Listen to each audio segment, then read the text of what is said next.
You guys know what day this is? This is the day the Lord hath made. We will rejoice and be glad in it. Oh, man, I'm glad somebody knows.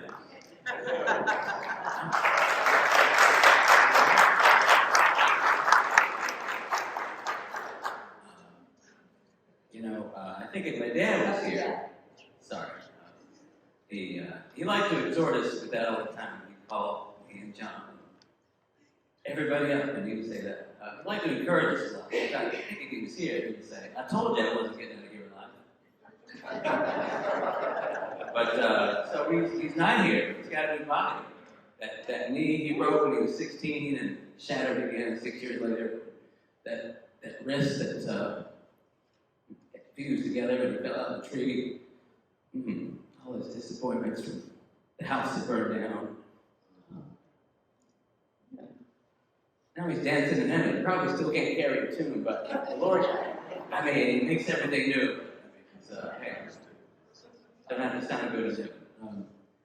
Now, like David said, he did, wherever he went, he did make sure, like on the job sites and the stores, to make sure to speak to everybody, which is why I need to address each one of you individually. Okay, so we got Scott, Rosie, Dan, John Crowder over there, Deb Rice, Mary Crowder, Cheryl up front, Ann Harmon, I got Dickie, and from Atlanta.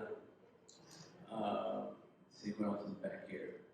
We got some ushers in the back, Tori and Bethany. What's that? Oh, Keith now. Anyway, so if somebody was going to stop me, otherwise we're going to be here for a while. That's what he would do. That's what he did. He wanted to get to know everybody because he didn't think of himself as better than anybody. In fact, he didn't even think anybody loved him. He would say, listen, I'm just a boy from Messett who went barefoot to school and still used an icebox, rode mules, picked tobacco in summer. He would say, what y'all doing here? Don't you have somewhere else to be?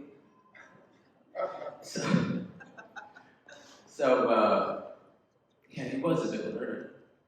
He liked to get everybody involved. He took me and John and Elizabeth and later to the job sites to pick up trash and clean the yard and taught us basic carpentry skills and gave us a hammer when we were very young.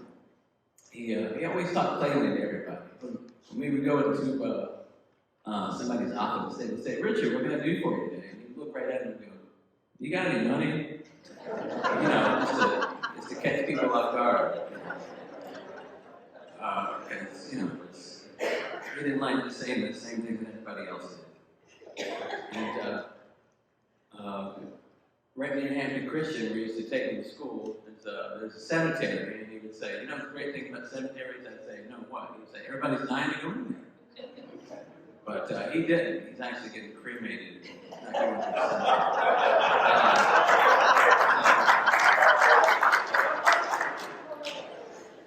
cemetery. So I've been thinking about what he said and trying to remember it. It's hard because so much. But I'm not sure he said this, but he might have. It sounds like something he said. I think he said, when I die, you can just chop me up and use it as fish bait, buddy. He called everybody buddy towards the end. He got really silly, and I think it's because,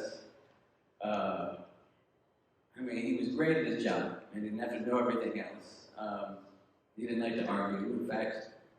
In fact, I suspect if he was alive right now, and not in and out of the hospital like he was, he wouldn't even know that Russia just attacked a Ukrainian power plant.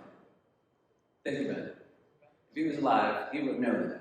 Go ahead, ask yourself, does that matter? He's got plenty of stuff to worry about with his family. Paying the rent, picking up milk, that stuff will take care of itself. The Lord said we have enough to worry about tomorrow. Let's just worry about today. So that's what he would say. He got in a lot of fights, but he told us not to. But he said, if you do get in a fight, make sure you knock the snot out of him and no one sees you.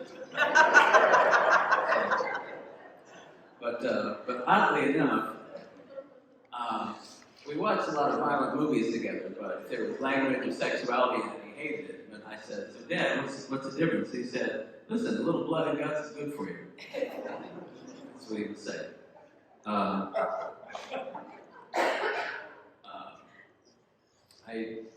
In his hospital bed, he repeated a lot of the words of the Lord. He said, how can you love your Father in heaven who you can't see if you don't love your brother in earth who you do see? And he encouraged people to follow their passion and their giftings.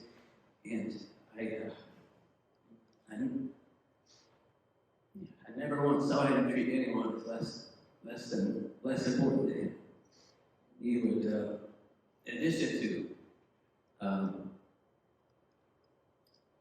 the first thing I said, he would call me up and he would say, it was real silly. He would say, what's your guess today? And we all knew the answer, but I think did he ask you that too, John? No. So I would usually say 11, but I knew the answer was 13.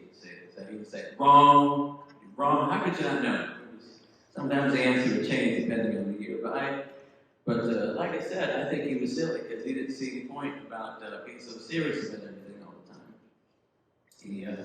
He used to read all his John Grisham novels in bed, and I never understood this. He used to say, yeah, I used to read stuff like Grapes of Wrath when I was younger, but now it's too much thinking for my brain.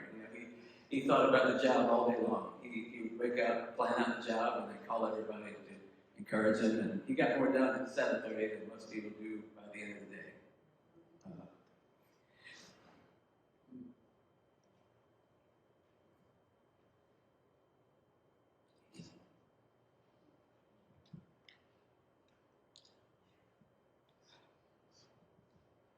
He believed he could do anything. You got this, Josh.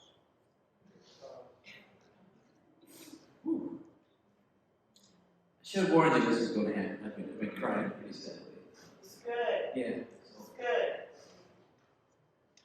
He believed he could do anything he said is untrue. He got me to believe the same thing.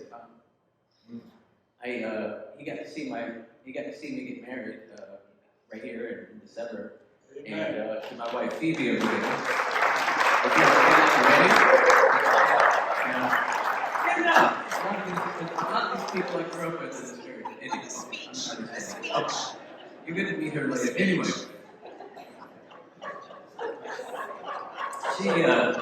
She likes to say she's never met anybody like me, and I say,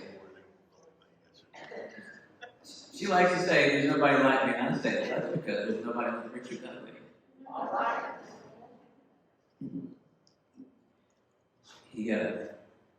He told a speech that you're going to hear at reception later, back in December. Climbing up on this horse, a toy horse, and always trying, never giving up, and that's okay. That's who I thought he was. The toughest man in the world. That's who I thought. You have to bring that Bible. Can you give me that Bible?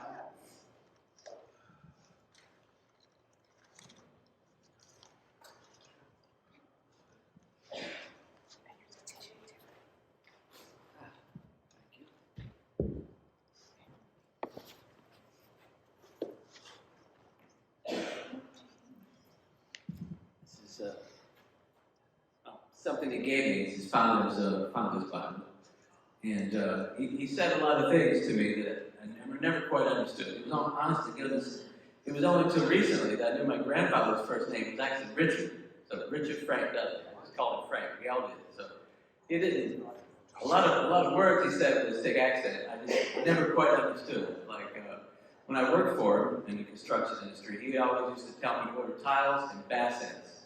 So I would tell people that when I would order, and they would say, what's a basset? And I never knew. So I had to Google it and look these words up. He was a tool and die maker, but he always said dime with his thick accent. And I never knew what that was until this week I looked it up. And it's a die maker. It's someone who makes tools.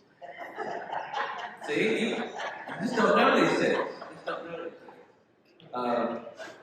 So anyway, I do have a scripture from that Bible. You like to quote? Philippians Philippians 4:4. Rejoice in the Lord always, and again I say rejoice. Rejoice in the Lord. He worked up until the last minute. He was still making business calls right from bed. The last call he made to me and Phoebe right before he went back to the hospital was he was worried about a house he was working on. I was just looking at him, and I couldn't keep from crying on FaceTime. I didn't think he was going to be able to continue it, but he did. He never thought he was going to die until just the day before it happened.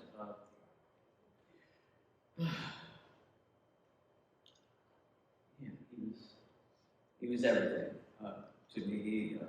He called me, and a lot of you I got us up in the room and had so many long conversations. And he was my dad. He built the house my mom lives in right now. Another house that we moved into Christmas 1985 with no electricity.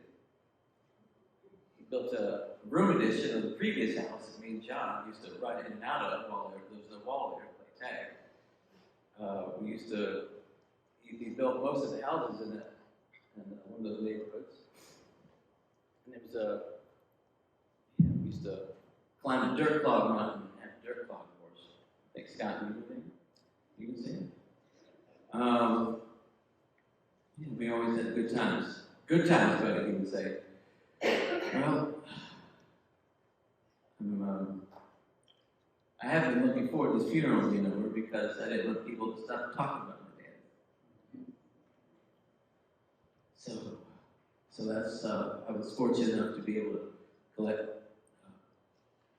some videos which have turned into audio recordings. And if you guys stay for the reception, you'll be able to hear those because I don't think you should leave without remembering what he said when I can hear his stories. He couldn't go anywhere without telling you a story about how he cut his own hair or used an outdoor toilet.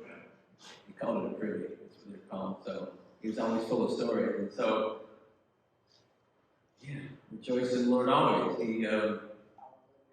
I learned my encouragement and perseverance from it. And he knew that times are hard, but he didn't care because he knew the Lord was better. And I'm glad he's with him today. He's got a new body. And thank you all for coming.